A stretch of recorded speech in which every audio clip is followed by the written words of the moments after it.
법회에 참석하신 여러분들 반갑습니다. 요즘 여러분들의 마음은 안녕하십니까? 몸도 안녕하십니까? 우리가 일요 법회를 참석하고 법문을 들으려고 하는 것은 나의 몸과 마음을 잘 보호하고 지혜를 얻어서 나는 물론이고 나와 가까운 사람들에게 행복을 주고 싶은 이유가 클 것입니다. 저도 마음 공부를 하면 할수록 더 오롯하게 깊이 해보고자 하는 바람이 커지는 것은 내가 진급해서 나도 행복해지고 내가 사랑하는 주변 사람들도 행복해지면 좋겠다라는 마음이 들기 때문입니다.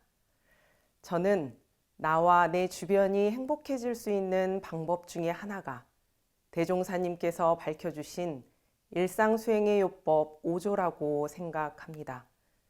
나머지 8조목도 모두 중요하지만 저는 오늘 이 감사생활에 대해 말씀을 드리고자 합니다. 저는 감사생활을 본격적으로 한 지는 1년이 조금 넘었는데요. 하면 할수록 기쁘고 행복해서 오늘 그 이야기를 통해 함께 행복세상 누리고자 하는 마음에서 준비했습니다. 감사생활을 하면서 제가 경험한 공부를 3단계로 구분지어서 말씀드리고 정전 4대 강령 중 지은보은의 법문을 기준 삼아 말씀드리고자 합니다. 지은보은은 우리가 천지와 부모와 동포와 법률에서 은혜 입은 내역을 깊이 느끼고 알아서 그 피은혜 도를 채받아 보은하는 동시에 원망할 일이 있더라도 먼저 모든 은혜의 소종례를 발견하여 원망할 일을 감사함으로써 그 은혜를 보답하자는 것이라고 하셨습니다. 들으시면서 이 시간이 함께 행복해지는 소중한 기원 되시기를 바랍니다. 첫 번째 단계입니다. 천지와 부모와 동포와 법률에서 은혜 입은 내역을 깊이 느끼고 알아서의 감사 생활입니다. 저는 지금 중앙중도훈련원에서 근무를 하고 있는데요. 그 전에도 훈련원에서 근무를 하였습니다. 바로 영광국제마음훈련원인데요. 주말에는 교도 정기훈련이 이루어지고 주중에는 일반인 단체분들이 이용하시기에 많은 일들을 해나가는 중 종종 야근을 해야 할 때가 있었습니다.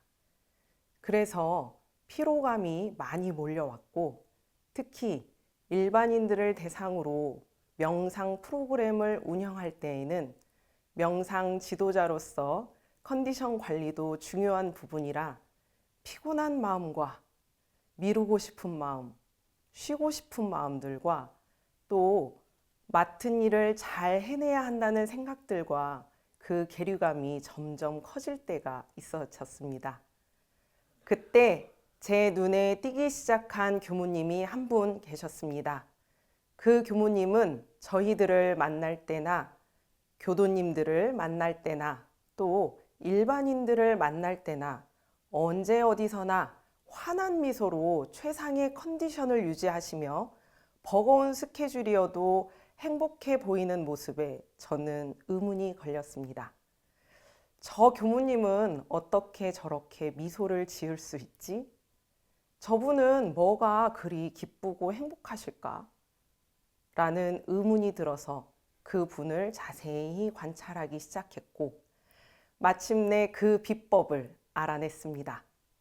그 이유는 감사일기였습니다.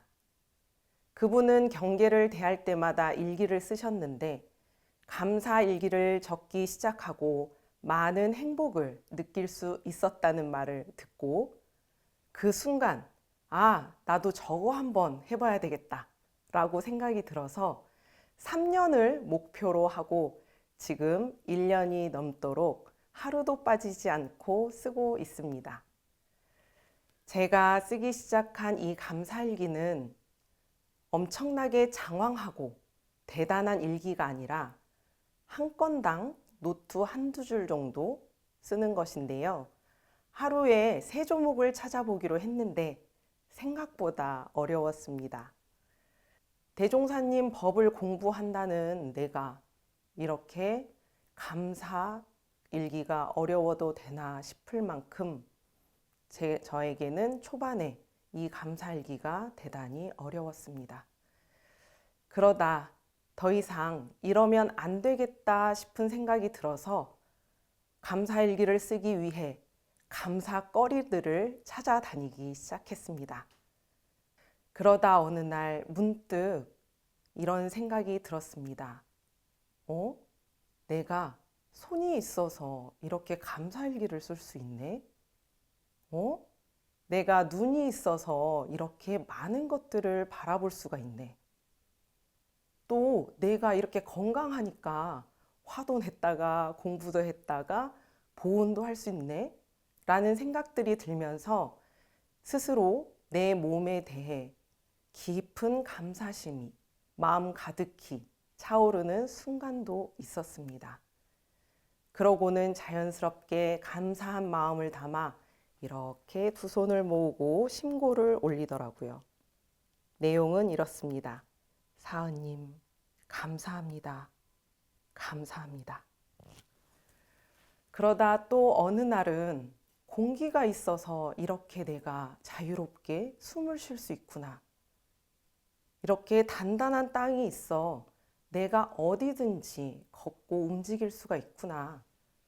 그리고 함께 사는 사람들이 있어서 많은 공부와 위안을 얻을 수 있구나라면서 점점 마음과 생각이 점점 더 넓어지더니 최근에는 이런 생각도 들었습니다. 세상에는 진리가 있지만 대종사님께서 우리들에게 알려주셨기에 내가 이렇게 큰 공부를 할 수 있구나.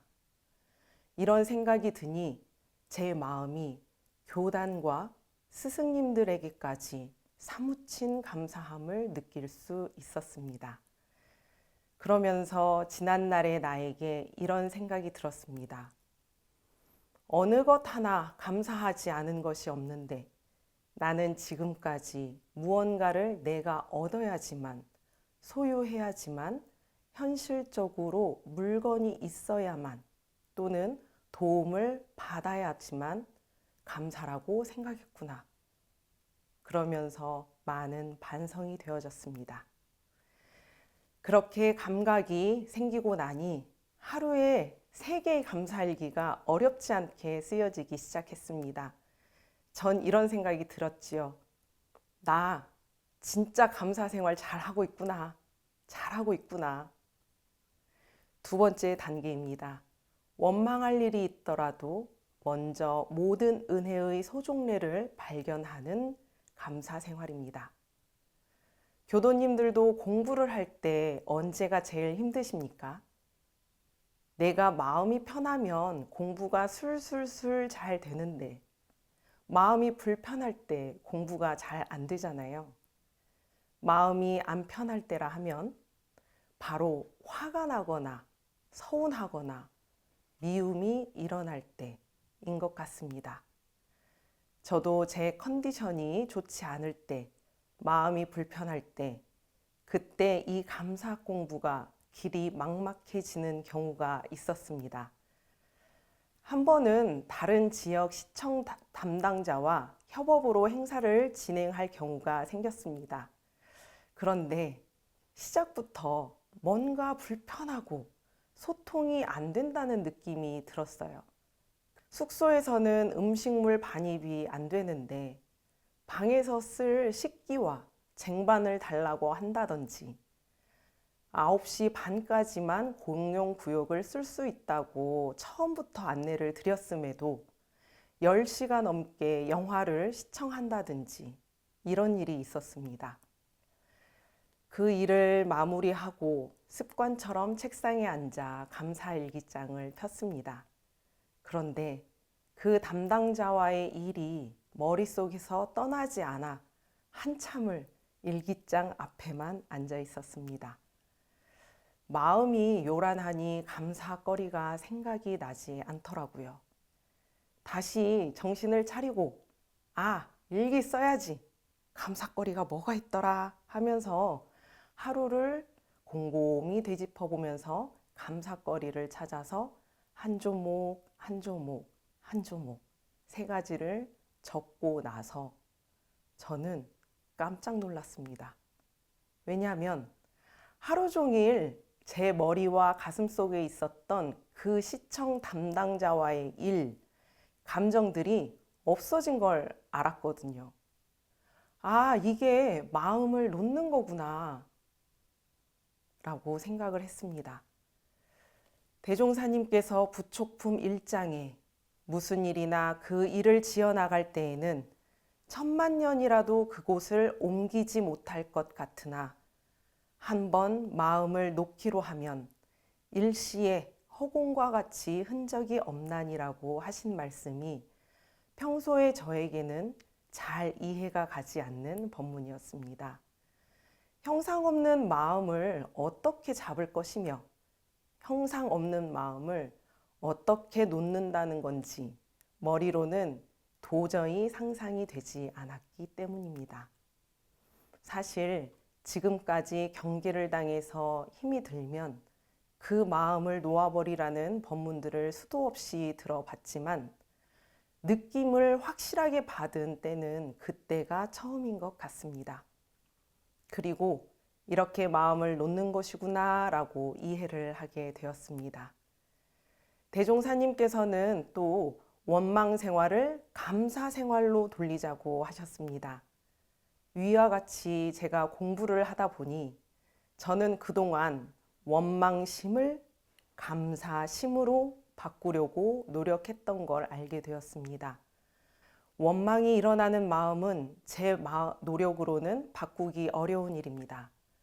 원망이 들 때마다 원망이 일었던 그 경계와 마음을 가지고 과거에는 제가 이렇게도 해봤다가 저렇게도 해봤다가 또 12이해를 나눠서 그 마음을 분석도 해보다가 그렇게 해보면 볼수록 저에게는 오히려 혼란이 생기고 헷갈리는 때가 더 많았던 것 같습니다. 그런데 이 감사일기를 쓰면서 감사거리를 찾아 감사 생활을 하고 보면 원망심과 원망 생활은 점점 멀어지게 되는 체험이 있었고 저에게는 이 체험이 공부의 방향을 바꿔주는 아주 좋은 그리고 소중한 기회가 되었습니다.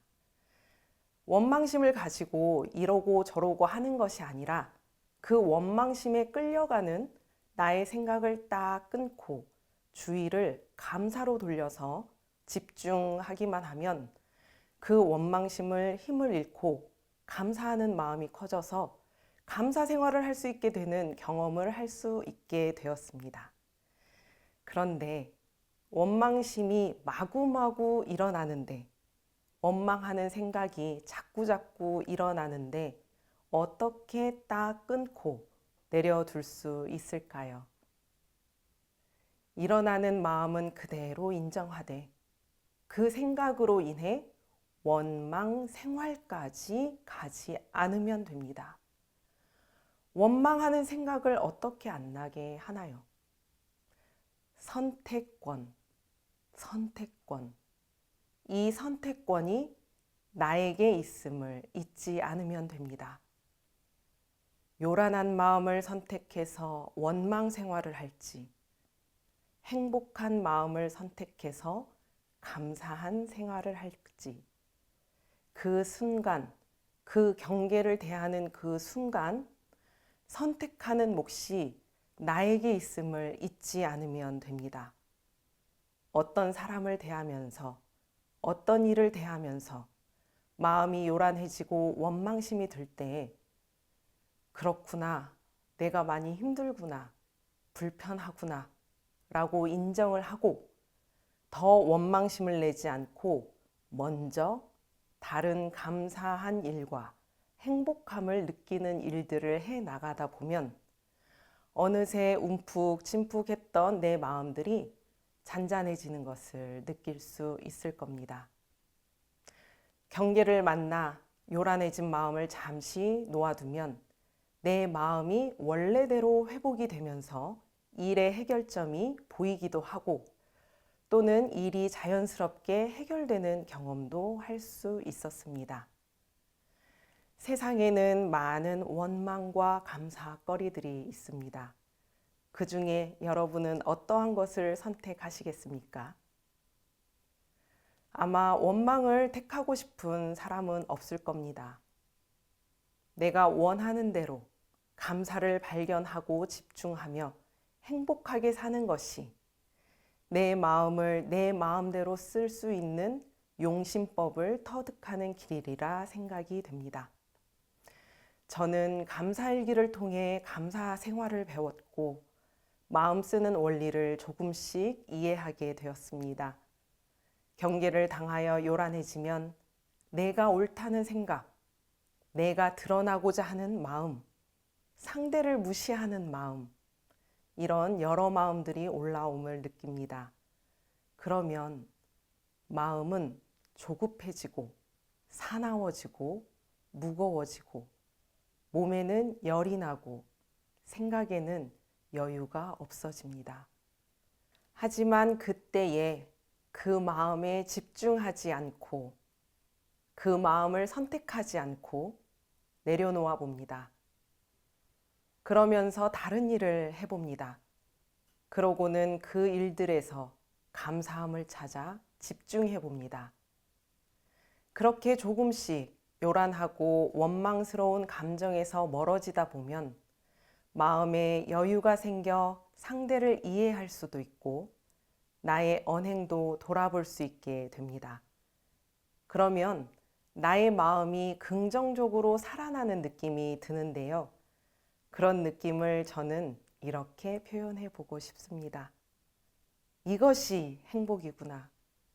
이게 참 행복한 거구나. 라고요. 그런데 이게 또 말씀드린 것처럼 쉬우면 얼마나 좋을까요?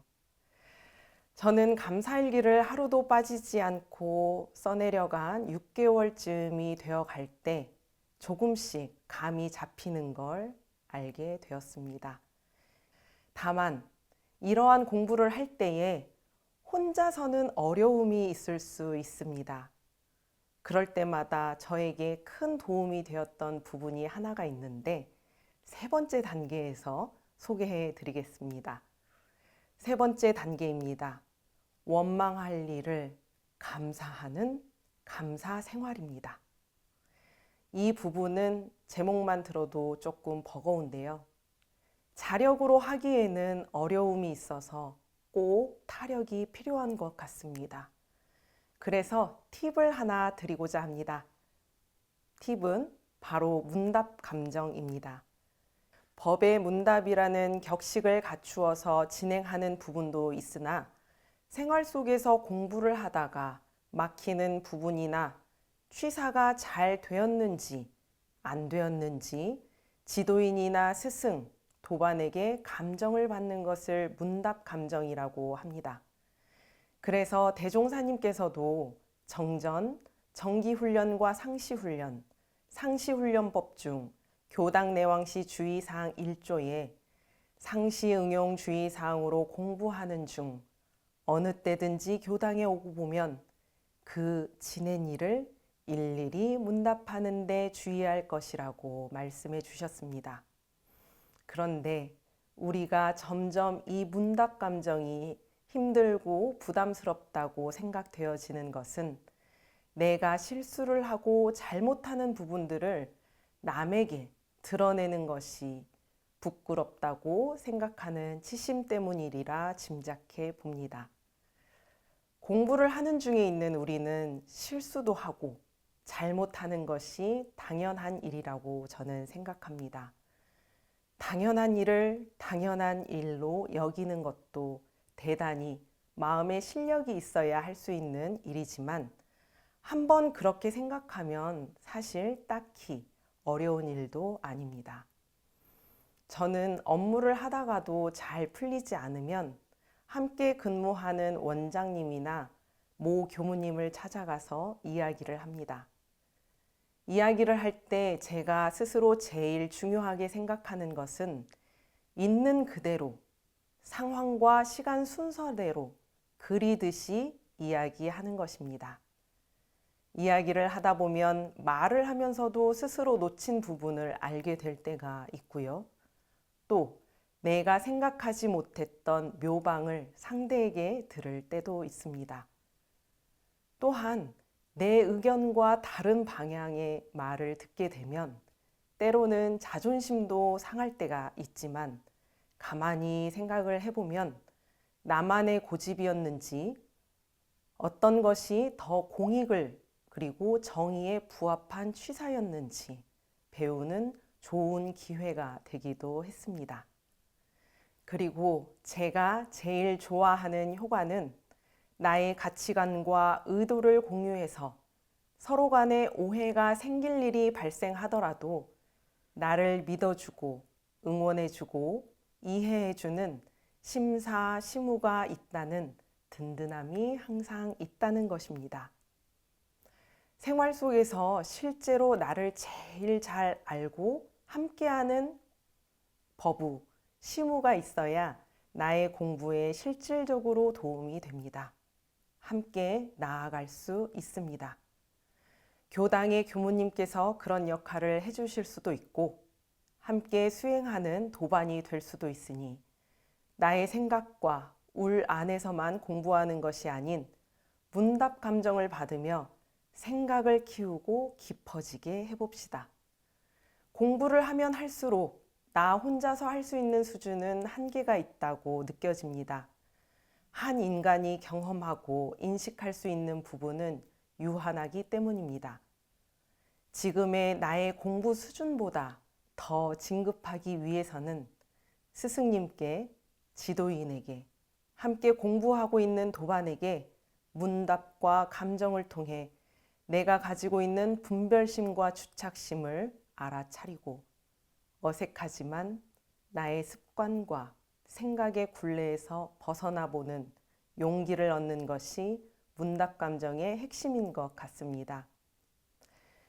처음에는 사실 나의 감정들을 해소하는 차원이었지만 점점 객관적으로 그 상황을 보게 되고 나의 언행들과 표정들을 살펴볼 수 있는 놀라운 변화들이 생기기 시작했습니다. 내가 모르던 무의식에서 발현되어 무심코 나온 말과 행동들이 보이기 시작했고 스스로도 내가 왜 그렇게 반응했을까 하고 의아했던 것들이 이해되기 시작했습니다. 점점 더 그 경계를 나의 마음들을 살펴보고 집중해 보니 시간이 지났기에 없어졌을 거라 잊고 있었던 나의 마음의 상처, 마음의 고민들이 그 시기가 지났다고 사라지는 것이 아닌 묵혀 있었던 것임을 보게 되었습니다. 그 흔적들이 비슷한 때를 만나고 비슷한 경계를 만나게 되니 방어 기제로 나왔음을 보게 되었습니다. 마음 저 깊숙한 곳에 해결되어지지 않았던 문제들을 바라보는 순간 저는 상실감보다 환희심과 경이로움이 느껴졌습니다. 마음이라는 것이 육군을 통해 받았던 모든 것들이 저장되고 있는 현묘한 이치가 있구나라는 느낌이 있었고 그때는 해결하지 못했지만 지금은 해결할 수 있는 마음의 크기와 때가 되었기에 내가 이렇게 바라볼 수 있구나, 인식할 수 있구나 라는 생각이 들었기 때문입니다. 그렇게 제 안에 있었던 경계들을 공부하며 지내고 보니 마음이 더 자유롭고 감사함이 충만되고 행복함을 느끼며 감사 생활에 더 몰입할 수 있었습니다. 만약 제가 문답 감정을 받지 않았더라면 더 큰 행복과 감사 생활을 할 수 없었으리라 생각되어지니 대종사님께서 밝혀주신 이 공부법이 너무나 소중하고 감사하게 생각되어졌습니다. 그리고 깊숙한 곳에 해결되어지지 않았던 문제들이 더 이상의 문제가 아니라 나를 더 성장시켜주고 진급시켜주는 소중한 기회들이었구나 라는 생각이 들어 공부에 더 정진하고 보은하고 싶은 마음이 깊어졌습니다. 마무리하겠습니다. 저는 오늘 지은 보은 법문을 기준 삼아 저의 감사생활 공부 3단계를 말씀드렸습니다. 첫 번째 단계, 천지와 부모와 동포와 법률에서 은혜 입은 내역을 깊이 느끼고 알아서의 감사생활입니다. 두 번째 단계, 원망할 일이 있더라도 먼저 모든 은혜의 소종례를 발견하는 감사생활입니다. 세 번째 단계는 원망할 일을 감사하는 감사생활입니다. 대산종사님께서는 저희들에게 이렇게 말씀해 주셨습니다. 세상에서 제일 잘 사는 것은 은혜를 발견하여 감사생활하는 것보다 더 큼이 없고, 세상에서 잘못 사는 것은 해독을 발견하여 원망 생활하는 것보다 더 큼이 없다고 하셨습니다. 여러분, 세상에서 가장 잘 살고 싶으신가요? 나의 사랑하는 가족들도 친구들도 이 세상에서 제일 행복했으면 하시나요? 그렇다면 감사 생활을 할 수 있도록 나부터 적공을 하고 가족들에게, 친구들에게 전해봅시다. 말로 전하는 것이 아닌 나의 체험과 달라진 모습으로요. 그것이 다름 아닌 성불재중하는 길이 아닐까 합니다. 저 또한 대종사님께서 펼치신 이 법의 전체를 다 이해하고 실천하기는 어렵지만 지금까지 해온 것처럼 하나씩 하나씩 평대기를 하다 보면 대종사님의 법신을 배울 수 있으리라 생각하며 걸어가겠습니다. 손을 잡아주실 수도 있으리라 기대도 해봅니다. 교도님들, 우리 이번 만났을 때 감사 생활로 나와 우리 모두가 행복 세상을 누리며 살 수 있는 공부인이 되시길 간절히 염원드리면서 이상으로 설교 마치겠습니다. 감사합니다.